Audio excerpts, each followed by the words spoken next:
now he's going all in on advanced AI education with his latest startup, Gauntlet AI, which trains AI engineers. Austen, welcome to the show. Thanks for having me. I want to hear more about the program, how it works, how you get in, how much does it cost, all of those juicy details. Yeah, for sure. So the high level of Gauntlet AI is it costs nothing for the student ever, no matter what. And the flip side is we're very selective. So we select for raw intelligence, 98th percentile and above. We look for coding ability, that's 95th percentile and above. And then just a whole lot of hard work and grit. But if you're accepted... How is the raw intelligence measured? There's a test called the CCAT that we put everybody through. So pretty straightforward test, actually. Yeah.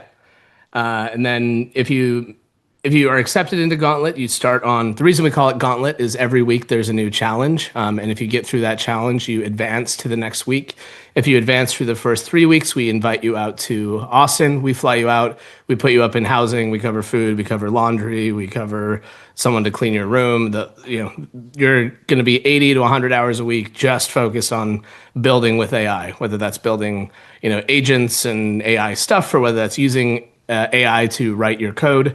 There's a series of assignments and challenges that you go through, and anybody who gets to the end gets a $200,000 or more job, and that's how we make our money. We charge a recruiting fee to our partner companies on the back end. And what's the typical age of somebody going through your program? I'd say early 30s is probably the most common. We have people in their 50s, we have a lot of people in their 20s, but it's kind of a median around early 30s. So is that a career pivot then? Yeah, generally we require, we strongly prefer a few years of experience. Depending on which cohort you're in, some cohorts we'd require 3 to 5 years of experience as a software engineer. So it's more geared towards senior engineers than Bloom Tech was. But we test here and there with people straight out of school or who've been writing code for a long time, but less experience. But generally speaking, it's for people who are already engineers looking to get to the next level. What type of companies are typically hiring folks out of your program? Like being able to pay $200,000 a year is not for everybody. Yeah, I think the reality of it is if you look at the net engineering cost, it's going down for pretty much everybody.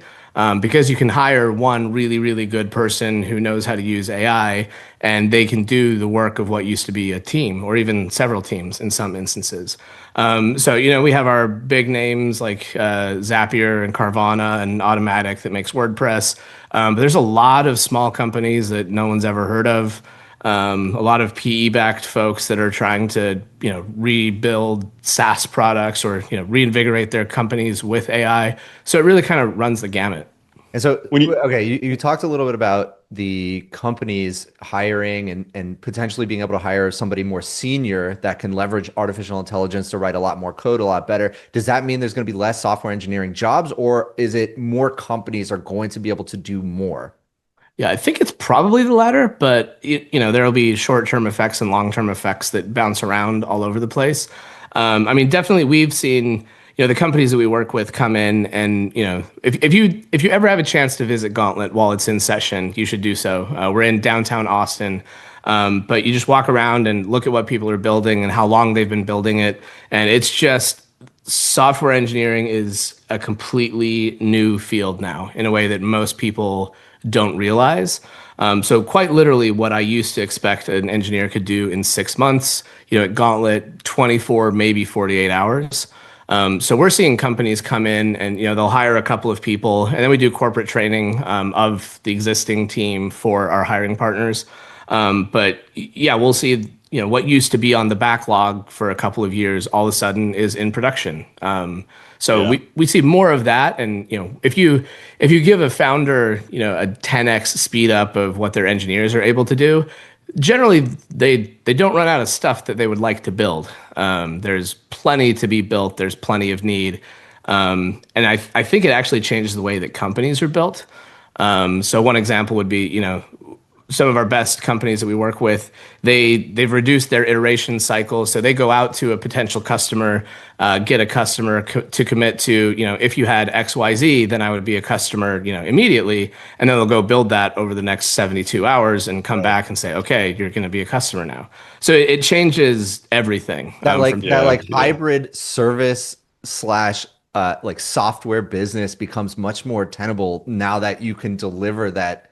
Like my previous startup, when a customer came to us and said, we would sign a 6-figure contract with you if you had feature X, we would scramble the whole team over, 2 weeks to get it done. And now it's, and having to do that every time was a slog, but now it's completely different, is what you're saying. Yeah, we had one customer that, I mean, their customer is generally government organizations, particularly the FBI. They do a lot of DNA analysis and that kind of thing. So they had a meeting with the FBI, and the FBI had a bunch of feature requests, and they had an engineer that after the meeting sat down and built their feature requests over the next 3 or 4 hours. And by the time they had dinner with the folks at the FBI that evening, all their requests had been built. Like that became a giant contract, and we've seen actually students within weeks generate multi-million-dollar contracts for the companies that they get hired by. So it's just a fundamentally different world now. Do the companies that are looking at like a software developer build something in the course of a day, are they looking at it and say like, wait, if it's so easy, why aren't we doing that? Why can't we? I think everybody. I mean, the number of companies that can do that is much, much smaller than people realize. And the amount of stuff to be built is much, much bigger than people realize.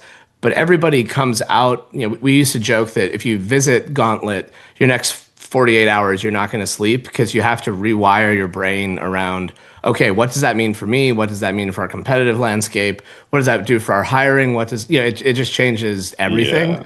And the other wild part about AI is we have to completely rewrite our curriculum every cohort, because in our first cohort, which was a year ago, what was a very difficult 1-week project is now one-shottable with most models. And the progress is that rapid that, by the time students have been in Gauntlet for 2.5 months, they're like, oh, I can't even imagine using technology in the state of when I joined 2 months ago. That would be miserable. Yeah. So it's so crazy. Yeah. We had Sam Scalacci on the show last week, and you mentioning that folks are having to rewire their brain for this, and he said something very similar. He was saying like, I am used to a world where you accumulate knowledge and skills, and then that's usually sufficient to get you by in your career. And yes, you're updating your skills here and there, but never have we experienced the shift where we are constantly in a state of learning to stay on the bleeding edge.